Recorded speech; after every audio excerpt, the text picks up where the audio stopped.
உலகெங்கும் வாழும் என் இனிய தமிழ் நெஞ்சங்களுக்கு இயற்கை ஜோதிடம் சார்பாக என் இதயங்கனிந்த வணக்கத்தை தெரிவித்துக் கொள்கிறேன். சிம்ம ராசி பெண்களுக்கு இந்த 2025 ராகு கேது பயிற்சி எப்படி இருக்கும் என்று ஒரு சிறப்பு பார்வை பார்ப்போம். அதற்கு முன் இவர்களுடைய சிறப்பான குணங்களையும் ஒரு சிலவற்றை பார்ப்போம். சிம்மம் என்றாலே அந்த பெயருக்கே ஒரு காந்தம் உள்ளது. காலபுருஷ தத்துவப்படி 5ஆம் இடமாகும் இந்த சிம்ம ராசி. இந்த சிம்மத்தில் சூரியன் ஆட்சி பெறுவதால் இதில் பிறந்த ஆணும் சரி பெண்ணும் சரி இவர்களுக்கென்று தனித்துவமான ஒரு கேரக்டரை உருவாகிவிடும். எந்த இடத்தில் நின்னாலும் கௌரவமாக கையை பின் கட்டி கொண்டு அல்லது கையை ஸ்டைலாக வைத்து கொண்டு தான் நிற்பார்களே தவிர எங்கேயும் தலைவணங்கி கை கட்டி நிற்க மாட்டார்கள். இதில் பிறந்த பெண்கள் சிறு வயதில் கொஞ்சம் விளையாட்டுத்தனமாக இருக்கலாம், மற்றவர்களை சார்ந்து வாழலாம். இந்த சிம்மத்தில் பிறந்த பெண்கள் அதீத அன்பு கொண்டவர்கள். இந்த சிம்மத்தில் பிறந்த பெண்கள் உணர்வுக்கும் உணர்ச்சிக்கும் முக்கியத்துவம் கொடுக்கக்கூடியவர்கள். அதாவது மனித நேயத்துக்கு ரொம்ப முக்கியத்துவம் கொடுக்கக்கூடியவர்கள். மற்றவர்கள் உணர்வுகளை டக்கென்று புரிந்து கொள்ளக்கூடியவர்கள்.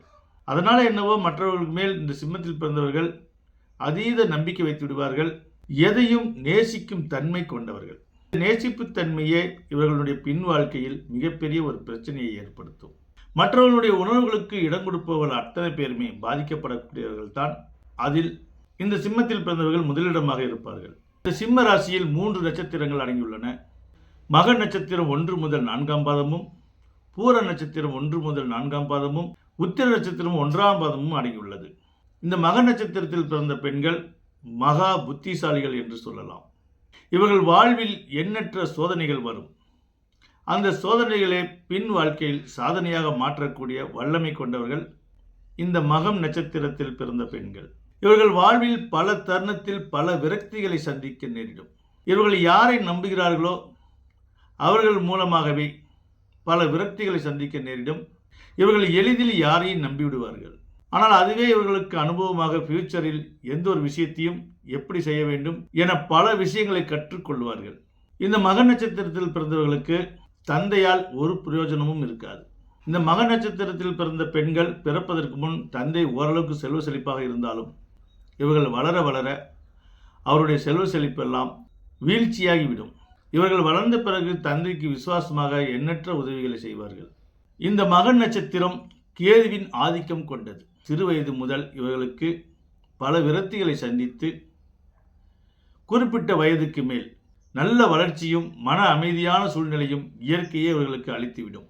பூர நட்சத்திரத்தில் பிறந்த பெண்கள் சுக்கிரன் ஆதிக்கம் கொண்டவர்கள். இவர்களை பார்ப்பதற்கே ஒரு பிரகாசமாக இருப்பார்கள்.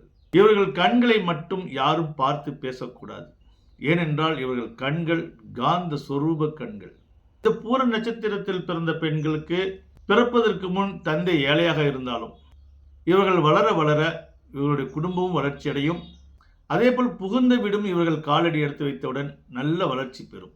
இவர்கள் எவ்வளவுதான் ஆடம்பரத்தை விரும்பினாலும் மற்றவர்களையும் மதிக்க தெரிந்தவர்கள். தன்னை போல பிறரையும் எண்ணக்கூடிய பெண்மணியாக விளங்குவார்கள். யாருக்கும் எந்த உதவியையும் எந்த நேரத்திலும் மனம் முன் வந்து செய்வார்கள். இவர்கள் குறிப்பிட்ட வயது வரை ஆடம்பரத்தை ரொம்ப நேசிப்பார்கள். ஆடம்பரத்தை நேசித்தாலும் இவர்கள் 2 விதமாக செயல்படுவார்கள். ஒன்று ஆடம்பரமான முகம், இன்னொன்று ஆன்மீகம் சார்ந்த முகம். இவர்களுடைய தோழிகளும் சரி, இவர்களுடைய சொந்த பந்தம் உள்ள உற்றார் உறவினர்களும் சரி, இவர்களுடைய சொல்லை கேட்க இவர்களுடைய பேச்சை கேட்க ஆர்வமாக இருப்பார்கள்.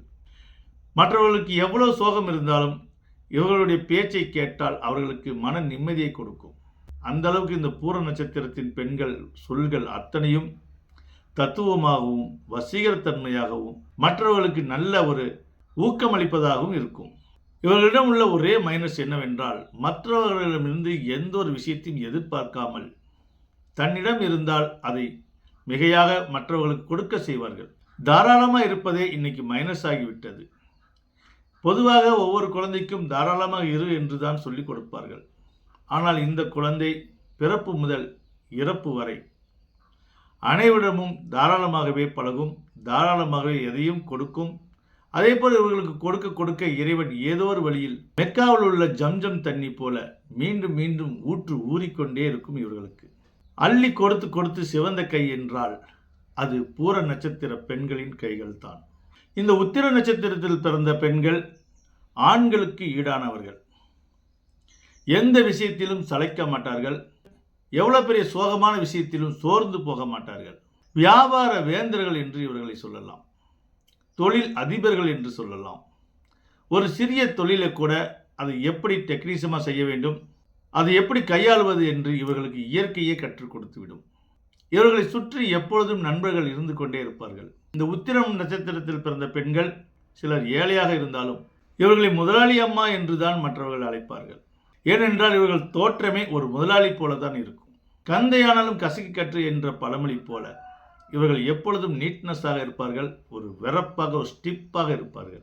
இவர்கள் ஸ்கூல் டீச்சர் ஆகிவிட்டால் எல்லோருக்கும் அன்பாகவும் சொல்லிக் கொடுப்பார்கள். அதே போல இவர்கள் அதட்டவே வேண்டாம், சும்மா அந்த ஸ்டிக்கை கையில் எடுத்தால் போதும். மற்ற குழந்தைகள் எல்லாம், அடங்காத சுட்டித்தனம் செய்யக்கூடிய குழந்தைகள் எல்லாம் இவர்களை கண்டு அஞ்சி நல்ல ஒழுக்கத்துக்கு வந்துவிடும்.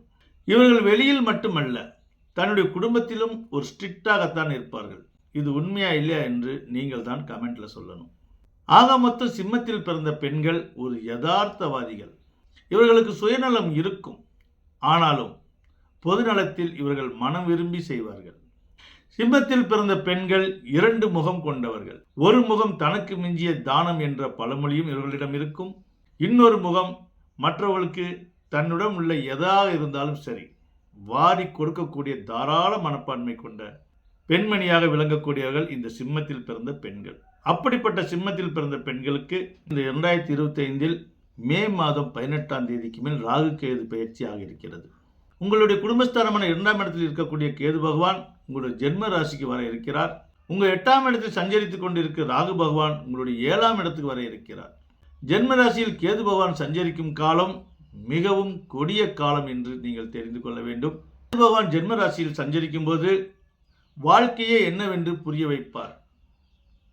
யாரை நம்பலாம், யாரை நம்பக்கூடாது என்று நீங்கள் சரியான தீர்மானம் இல்லாதப்போ உங்களுக்கு சரியான தீர்மானத்தை, இவர்கள்தான் நல்லவர்கள், இவர்கள்தான் கெட்டவர்கள் என வாழ்க்கை சக்கரத்தை ஒரு சுழற்று சுழற்றி உங்களுக்கு ஆன்மீகத்தையும் சரி ஆடம்பரத்தையும் சரி எது நல்லது என்று உங்களுக்கு புரிய வைக்கக்கூடிய காலம் இந்த ஜென்மத்தில் கேது பகவான் சஞ்சரிக்கும் காலம்.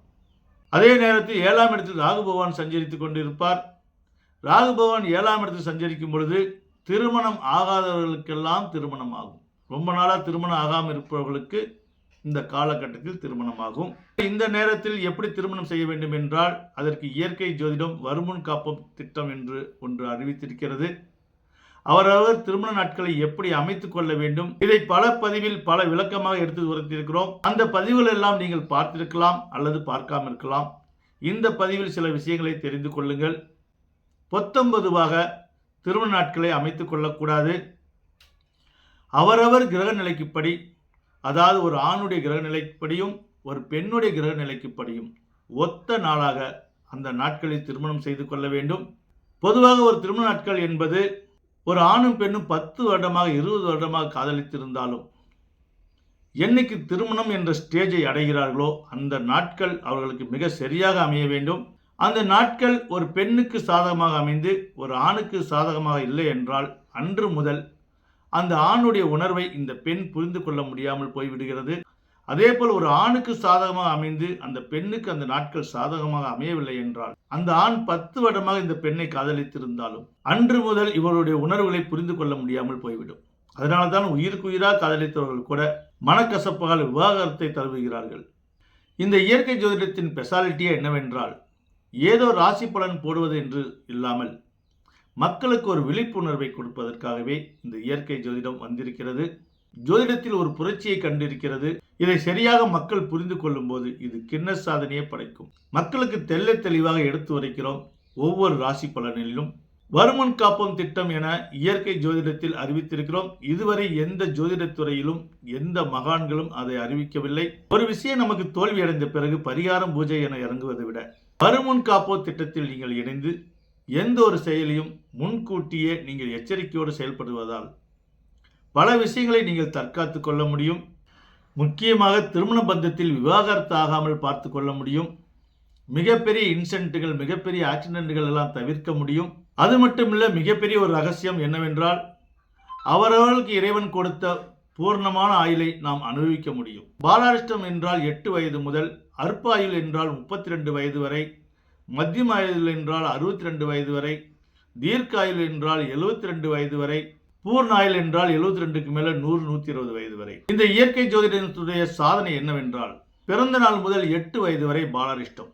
இதுக்கு இடையில் இறக்கக்கூடிய குழந்தைகளை நாம் அந்த இறப்பை தவிர்க்க முடியும். அதாவது 5 வயதில் ஒரு குழந்தை இறக்கிறது என்றால் அதுக்கு இன்னும் 3 வருடம் பேலன்ஸ் இருக்கு என்று அர்த்தம். யாரெல்லாம் இந்த வருமுன் காப்பம் திட்டத்தில் அந்த குழந்தைகளுக்கு சரியானபடி ஜாதகம் பார்த்து அந்த குழந்தைக்கு தகுந்த பெயரை அமைத்துக் கொள்கிறார்களோ, அந்த குழந்தை அந்த வாங்கிட்டு வந்த வரன்படி, அதாவது பாலாரிஷ்டமாக இருந்தால் அந்த 8 வயது பூர்ணமாக வாழும். அது அற்ப ஆயுள் வாங்கி வந்திருந்தால் 32 வயது வரை பூர்ணமாக வாழும். அவ்வளோ ஒரு மிகப்பெரிய ஒரு கேரண்டியை இயற்கை ஜோதிடத்தில் நாம் ஆராய்ச்சி செய்து மக்களுக்கு அந்த பூர்ண ஆயுளை கொடுக்க காத்திருக்கிறோம். அந்த இறைவன் கொடுத்த பூர்ண ஆயுளை எப்படி நம்ம வாழ முடியும், அதை சொல் விளக்கமாக எடுத்துரைத்து, குழந்தைகள் பிறந்த உடனே முதலில் பெயர் அமைக்கும் போதே அதையெல்லாம் அனுசரித்து பெயர் வைத்தால்தான் அந்த குழந்தை எத்தனை வயதுக்கு வாழ தகுதியாக இந்த மண்ணில் பிறந்திருக்கிறதோ அந்த வயது வரை முழுமையாக வாழும். அதை தான் இயற்கை ஜோதிடத்தில் கண்டுபிடித்திருக்கிறோம். ஆக இனியாவது உங்களுக்கு பிறக்கக்கூடிய குழந்தைகளாக இருக்கட்டும், பேர குழந்தைகளாக இருக்கட்டும், அவர்களுக்கு ராசி நட்சத்திரப்படி ஒரு எழுத்து மட்டும் பொருந்தும்படி பெயர் வைக்காமல் ஒவ்வொரு எழுத்துக்களும் அவர்களுக்கு பொருந்தும்படி அவருக்குண்டான வசிய சக்திகளை நம் பெயரிலே அமைத்து விட்டால் இறைவன் அவர்களுக்கு எத்தனை வயதை ஒதுக்கியிருக்கார்களோ அத்தனை வயது வரை பூர்ணமாக வாழ்வார்கள். இந்த பதிவை பார்க்கக்கூடிய உங்களுக்கு 5 வயதாக இருக்கட்டும், 50 வயதாக இருக்கட்டும், அல்லது 80 வயதாக கூட இருக்கட்டும், இனி இருக்கக்கூடிய நாட்களை நீங்கள் எங்கேயுமே கிடைக்காத ஒரு விஷயம் மன நிம்மதி. அந்த மன நிம்மதியை பெறுவது எப்படி என்று இயற்கை ஜோதிடம் மூலம் நீங்கள் தெரிந்து கொள்ளலாம். உங்களுடைய இறப்பை கூட புனிதமாக்கிக் கொள்ளலாம். இறப்பை புனிதமாக்கிக் கொண்டால் இனி வரக்கூடிய ஜென்மத்தில், அடுத்த ஜென்மத்தில் நல்ல நிலைகளோடு நம்ம பிறப்போம். இதுக்கு உதாரணம் சொல்ல வேண்டும் என்றால், எதிரிடை நட்சத்திரத்தில் நாம் இறந்தோம் என்றால் மீண்டும் அதே நட்சத்திர தருவாயில் தான் நம்ம பிறப்போம். ஆக இந்த ஜென்மத்தில் பட்ட துன்பத்தை மீண்டும் அடுத்த ஜென்மத்தில் நாம் அனுபவிப்போம். ஆக நம்ம எந்த நட்சத்திரத்தில் இறக்க வேண்டும் என்று கூட நாம் முடிவு செய்ய முடியும். ஏனென்றால் பிறப்பு இறப்பு மட்டும்தான் நம்ம கையில் இல்லை. இப்போ வாழ்ந்து கொண்டிருக்கிற வாழ்க்கை நிஜமானது. நம் வாழும் வாழ்க்கையில் இப்படித்தான் வாழ வேண்டும் என்று மதியை கொண்டு நாம் சில விஷயங்களை நிர்ணயித்துக் கொள்ளலாம். அந்த மதியை எடுத்து உரைக்க இயற்கை ஜோதிடம் காத்திருக்கிறது. ஆக சிம்ம ராசியில் பிறந்த பெண்கள் இந்த பதிவை உங்களுக்கு மட்டும் இல்லாமல் மற்றவர்களுக்கும் ஷேர் செய்யுங்கள். இயற்கை ஜோதிடத்தில் மக்களுக்காக துருவி பல ஆராய்ச்சிகளை செய்து வாழ்க்கையே எப்படி நீடித்து வாழ்வது, வாழும்போது எவ்வளோ சோகங்கள் வந்தாலும், எவ்வளோ கஷ்டங்கள் வந்தாலும் அதிலும் எவ்வளவு சிறப்பாக வாழ்வது என இயற்கை ஜோதிடம் பல ஆராய்ச்சி செய்து மக்களுக்கு எடுத்து உரைத்து கொண்டிருக்கிறது. இந்த பதிவு உங்களுக்கு இப்பதான் கண்ணில் பட்டது என்றால் இந்த பதிவை மற்றவர்களுக்கும் நீங்கள் சேர வைக்க வேண்டும். இந்த சிம்மத்தில் பிறந்த பெண்களுக்கு ராகு கேது பயிற்சி ஒரு சோதனையை தான் கொடுக்கும். ஏற்கனவே 2.5 வருடம், அதாவது 7ஆம் இடத்தில் சனி பகவான் 2.5 வருடம் சஞ்சரித்துக் கொண்டிருக்கிறார். இனி 8ஆம் இடத்துக்கு சனி பகவான் சஞ்சரிக்க இருக்கிறார், அதாவது அஷ்டமிக்க இருக்கிறார். 8ஆம் இடத்துக்கு சனி பகவான் அஷ்டமிக்கும் பொழுது ஓரளவுக்கு வருமானங்கள் வரும். ஆனால் திடீரென்று சில கண்டங்கள் ஏற்படும். ஆக எந்த கோச்சாரமாக இருந்தாலும் சரி, எந்த தசாபுத்தியாக இருந்தாலும் சரி, யாரும் எதற்கும் பயப்பட தேவையில்லை. இந்த வருமுன் காப்பம் திட்டத்தில் இணைந்து அனைவரும் வாழ்க்கை வாழ்வதற்கே என புரிந்து கொண்டு மற்றவர்கள் உணர்வுகளுக்கு முக்கியத்துவம் கொடுக்கக்கூடிய, அன்புக்கும் பாசத்துக்கும் அடிமையாகக்கூடிய சிம்ம ராசி லக்னத்தில் பிறந்த பெண்கள் அனைவருக்கும் மீண்டும் என் நெஞ்சார்ந்த வணக்கத்தை தெரிவித்துக் கொள்கிறேன்.